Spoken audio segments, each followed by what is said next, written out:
नमस्कार, मैं Mohan Dubey. VSRS news में आप सभी का स्वागत है। आइए नजर डालते हैं देश और दुनिया की तमाम टॉप 10 खबरों पर।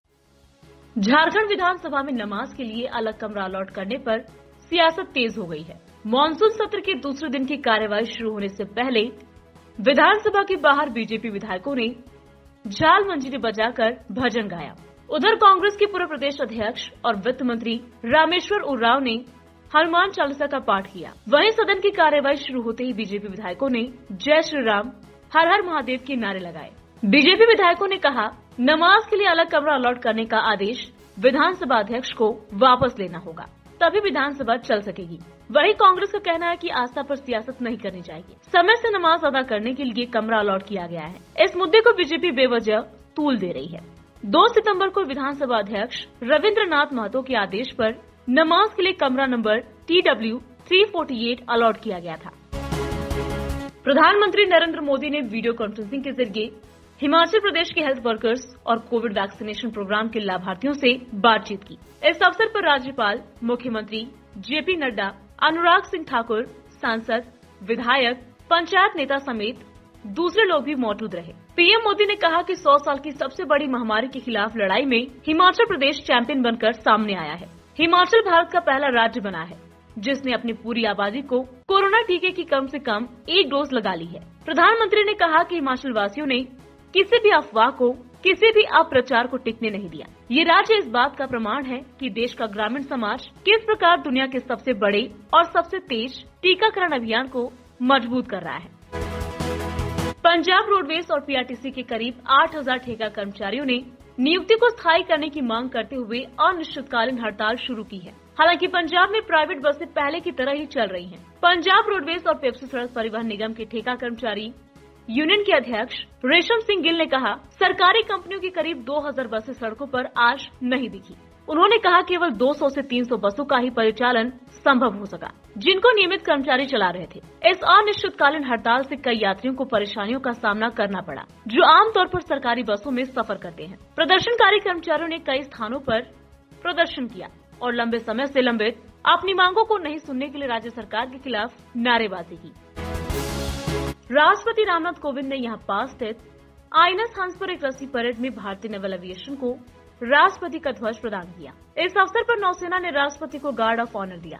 गोवा के 3 दिवसीय दौरे पर आए राष्ट्रपति ने नौसेना प्रमुख एडमिरल करमवीर सिंह की मौजूदगी में नेवल एविएशन को राष्ट्रपति का ध्वज प्रदान किया। पणजी से करीब 40 किलोमीटर दूर वास्को में स्थित आईएनएस हंस नौसैन्य अड्डे पर हुए इस कार्यक्रम में गोवा के राज्यपाल PS श्रीधरन पिल्लई, मुख्यमंत्री प्रमोद सावंत तथा अन्य मौजूद थे। गीतकार जावेद अख्तर का विवादों से पुराना नाता रहा है। इस बार उन्होंने RSS और BHP जैसे संगठनों की तुलना तालिबान से की है। हालांकि इस बयान के बाद वो विवादों में घिर गए हैं। सोमवार को बीजेपी नेता राम कदम ने उनके घर के बाहर प्रदर्शन किया। प्रदर्शन के दौरान उन्होंने कहा कि जावेद अख्तर को अपने बयान के लिए माफी मांगनी चाहिए। इधर शिवसेना ने भी जावेद अख्तर के बयान का विरोध किया है। शिवसेना नेता किशोर तिवारी ने कहा कि जावेद अख्तर ने तालिबान की तुलना RSS से की है, हम विरोध करते हैं। उन्होंने कहा, मैं शिवसेना का स्टैंड साफ कर दूं, हम RSS को राष्ट्र निर्माण करने वाला संगठन मानते हैं। अयोध्या में संतों के कड़े विरोध के बाद असुद्दीन ओवैसी की party all India Majlis-e-Ittehadul Muslimeen ने अपनी गलती सुधार ली है। AIMIM अध्यक्ष असुद्दीन ओवैसी के कार्यक्रम के एक दिन पहले शहर भर में पोस्टर लगाए गए थे, जिनमें अयोध्या को फैजाबाद लिखा गया था। अब नए पोस्टर लग गए हैं, जिनमें फैजाबाद नहीं बल्कि अयोध्या ही नजर आ रहा है। रविवार को जगत गुरु परमहंसाचार्य ने रुदौली पहुंचकर पोस्टर में जिले का नाम अयोध्या न होने पर आपत्ति जताई थी और नाम ठीक न होने की स्थिति में सभा न होने देने की चेतावनी भी दी थी। ओवैसी यूपी चुनाव में अपने चुनाव प्रचार कैंपेन की शुरुआत अयोध्या से कर रहे हैं। अयोध्या के रुदौली विधानसभा क्षेत्र में 7 सितंबर को ओवैसी की सभा होनी है, जिससे पहले जिले में राजनीतिक पारा चढ़ा हुआ है। सीएम नीतीश कुमार उस समय असमंजस में पड़ गए जब सोमवार को जनता दरबार में एक महिला ने उनके ही विधायक पर पति की हत्या का आरोप लगा दिया। सीएम ने जैसे ही मामला सुना, तुरंत इसे DGP के पास ट्रांसफर कर दिया। हालांकि थोड़ी देर के लिए वो चुप हो गए। वाल्मीकि नगर की कुमुद वर्मा ने कहा, JDU की विधायक रिंकू सिंह ने मेरे पति दयानंद वर्मा की हत्या करा दी। इस मामले में अब तक पुलिस रिंकू सिंह के खिलाफ कोई कार्रवाई नहीं कर रही है। मैं न्याय की आस के लिए दर दर भटक रही हूँ। अब आप ही न्याय दिला दीजिए सर। एनसीपी नेता और मंत्री धनंजय मुंडे पर आरोप लगाने वाली करुणा शर्मा की गाड़ी में पिस्तौल मिला। कल करुणा शर्मा को अरेस्ट किया गया। उन पर अट्रॉसिटी कानून के संदर्भ में केस दर्ज किया गया है। आज करुणा शर्मा को अमर जोगाई कोर्ट में हाजिर किया गया। करुणा शर्मा को कोर्ट ने 14 दिनों की जुडिशियल कस्टडी में भेज दिया है। करुणा शर्मा के ड्राइवर को पिस्तौल रखने के संबंध में 1 दिन की पुलिस कस्टडी दी गई है। धनंजय मुंडे की दूसरी पत्नी होने का दावा करने वाली करुणा शर्मा का कहना है कि उन्हें फंसाया गया है। उनकी गाड़ी में पिस्तौल भी किसी से रखवाया गया है। करुणा शर्मा रविवार को परली आई थी। आखिरकार पंजशीर भी तालिबान के सामने हार गया।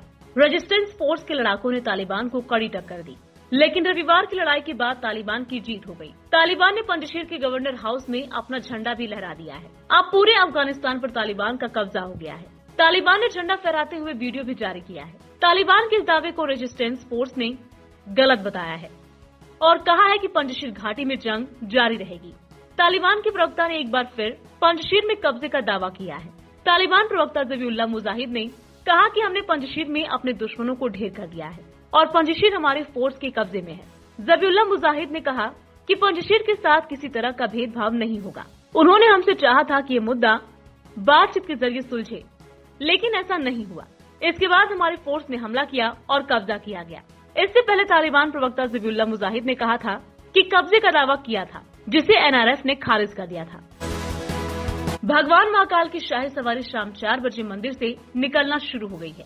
सवारी यहां से हरसिद्धि चौराहा पहुंचेगी। भगवान महाकाल मन महेश व चंद्रमौलेश्वर रूप में भक्तों को दर्शन दे रहे हैं। सवारी में चुनिंदा लोग ही मौजूद हैं। तय मार्ग से निकलकर सवारी वापस महाकाल मंदिर में पहुंचेगी। सवारी निकलने से पहले भगवान महाकाल की पूजा श्रृंगार व आरती की गई। शाही सवारी के मौके पर पारंपरिक उद्घोषक, तोपची, सलामी गार्ड, घुड़सवार दल, संगीत में धुन के साथ पुलिस बैंड, पुराने युग का आभास कराती नगाड़ों की थाप, गूंजती शहनाई, पुजारी, पुरोहित और अधिकारी आदि सवारी के साथ चल रहे हैं। सवारी में भक्तों के शामिल होने की अनुमति नहीं है। शाम 7 बजे के बाद महाकाल के दर्शन हो सकेंगे। क्षेत्र में धारा 144 लगा दी गई है।